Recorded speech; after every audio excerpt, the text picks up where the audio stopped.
Çoxu deyir, niyə filan kəs fasiqdir, hər şey qaydasındadır. Namaz qılmır, Allah tanımır, Allah başından tökür. Uşağı xəstələnmir, keyf eləyir, özü üçün yaşayır. Çox eşitmişik də bunları, elədir. Qeyd elədim, Firon 400 il yaşayır, Nəmrud yaşayır, Bəni Abbas gəlir zülm eləyir və yaxud Qarun gəlir, Allah ona bütün imkanat verir. Qarunun, onun kilsə, üzr istəyirəm, xəzinələrinin açarlarını neçə adam daşıyır. Bütün bunlarla yanaşı neyniyir? Allaha qarşı küfr edir. Allah buyurur, sonda nə oldu? Sonda Qarunu yer utdu. Sonda Firon orada qərq oldu. Sonda Nəmrudu bir ağcaqanadla öldürdüm. Allah bunların hamısını buyurur, bunlar dəyişilməz qaydadır. Bunlar yerində. Bu suallar ki verir əzizlər, ilk öncə bunu qeyd edeyim ki, kim hesablayıb ki? Bütün fasiqlər elə yaxşı yaşayır, bütün möminlər nədir, əziyyət çəkir. Bunu kim hesablayıb? Əvvəla bu səhv sözdür. Bütün möminlər əziyyət çəkir, bütün möminlər kasıbdır, bütün Allah bəndələri nədir, kasıbdır, amma nədir, bütün fasiqlər varlıdır, imkanlıdır, hamısı nədir? Onlar ləzzət içində yaşayırlar. Əvvəla belə bir şey yoxdur. Kim oturdu bunu hesabladı? Bu bir.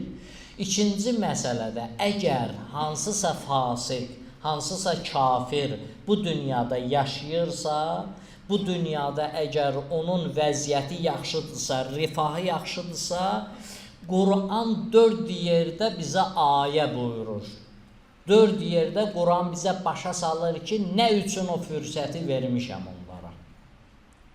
Allah deyir, niyə fürsət vermişəm? Allah buyurur ki, niyə möhlət vermişəm? Biri İmam Sadiq əleyhissalamın yanına gəldi. İmam Sadiqə dedi ki, ağa, mən narahatam. Deyir, niyə?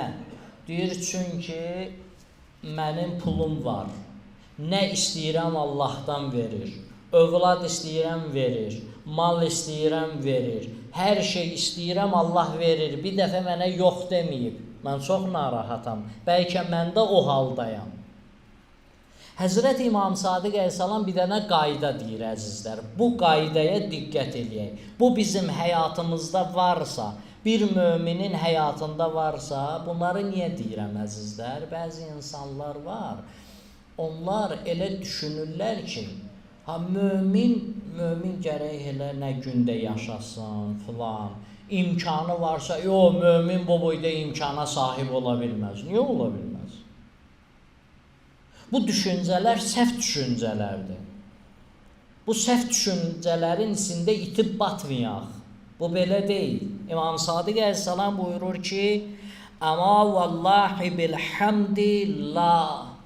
Həzrət buyurur ki, əgər bu dediklərin həmdləndisə, bu nədir? İstidrac halı deyil, narahat da olma.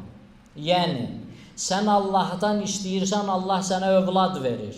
Ruzi istəyirsən, ruzi verir. Nə istəyirsə, verirsə və sən o verdiyinin müqabilində həmd eləyirsənsə, Allaha təşəkkür eləyirsənsə, şükür eləyən bəndəsənsə, bu Allahın nemətidir. Bundan narahat olmaq nədir?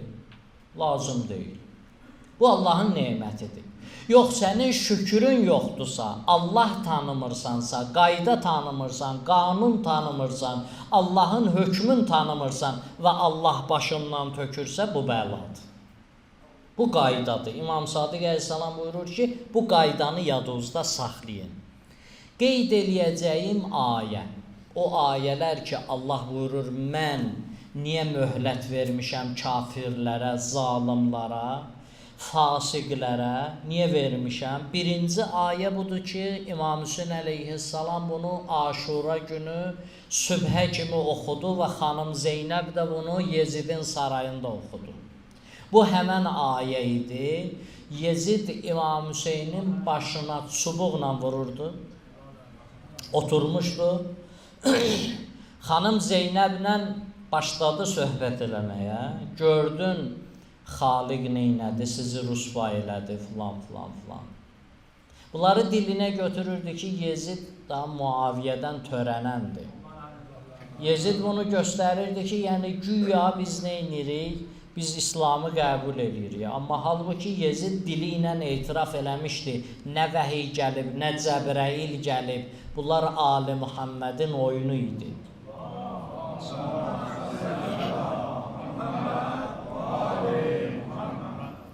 Bu ayəni oxudu İmam Hüseyn əleyhissalam və xanım Zeynəb.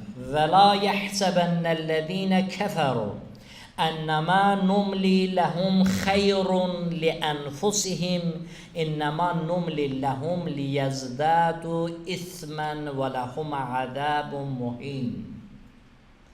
Biz kimə möhlət vermişiksə bu möhləti özünə Allah tərəfindən nemət saymasın.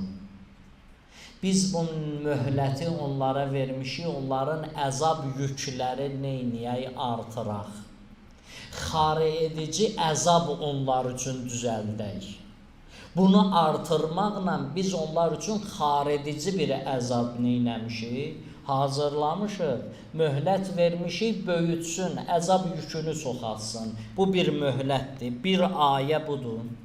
Bir ayədə Ən'am surəsi 44-cü ayədir. Bu Ali İmran 178-dir.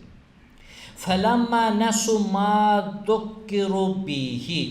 Elə ki, yadlarına saldığın şeyi yaddan çıxartdılar. Fətəhna əleyhim əbvabə kulli şeyin hətta izə fərihu bihi. Necə ki, yaddan çıxartdılar, sən onların yadına salmışdın axirəti, onlar yaddan çıxartdılar. Sən onların yadına hesab kitabı salmışdın, mizanı salmışdın, yaddan çıxartdılar. Sən onların yadına siratı salmışdın, yaddan çıxartdılar. Allah Müteala buyurur ki, ondan sonra qapıları açdıq onların üzünə. Nə qapısın? Nemət qapısını açdıq.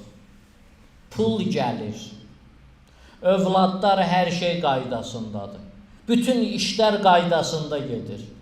Allahın hökmlərini yaddan çıxardıb, axirəti yaddan çıxardıb, siratı yaddan çıxardıb. Allah deyir, necə ki yaddan çıxartdılar, qapıları açacaq üzünə neynəsin? Fərəhlənsin, sevinsin. Nə deyir? Biri mənə dedi ki, mən cənnətə gedəcəm, sənə belə eləyəcəm. Bəzən belə olur da. Biri deyirdi ki, mən elə orada da neynəyəcəm, rüşvət verəcəm, elə Sirat körpüsündə uzadacam adamları üstündən keçəcəm. Görün, hara çatıb. Buna deyir, sənə əl eləyəcəm, ona deyir, nə bilim, cəmaatın elə üstündən tapdalayıb keçəcəm. Nə deyir ki, Allah elə məni sevir, mən Allahın ən gözəl bəndəsiyəm, gör, bax, töküb başımdan, nə istəyirəm verir. Mənəm Allahın ən gözəl bəndəsi. İmam Hüseyn kim idi? Həzrət Əyyub kim idi? Ac qalmışdı, 7 il. Aclıq, susuzluq, blokada. Peyğəmbər 3 il Şeybə Əbi Talibdə körpələr acından ölürdü. Allahın xalis bəndələri deyildi bunlar.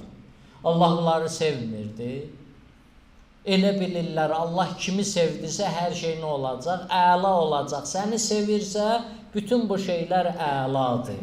Hər şey sənin barmağına nədir? Tikan dəyməz. Deyir, xeyr, belə deyil. Allah onlar üçün deyir, qapıları açar, onlar sevinərlər. Sonra buyurur ki, hətta idə fərihun bihə utu əxədnəhum bəğtətən feydəhum mublisun.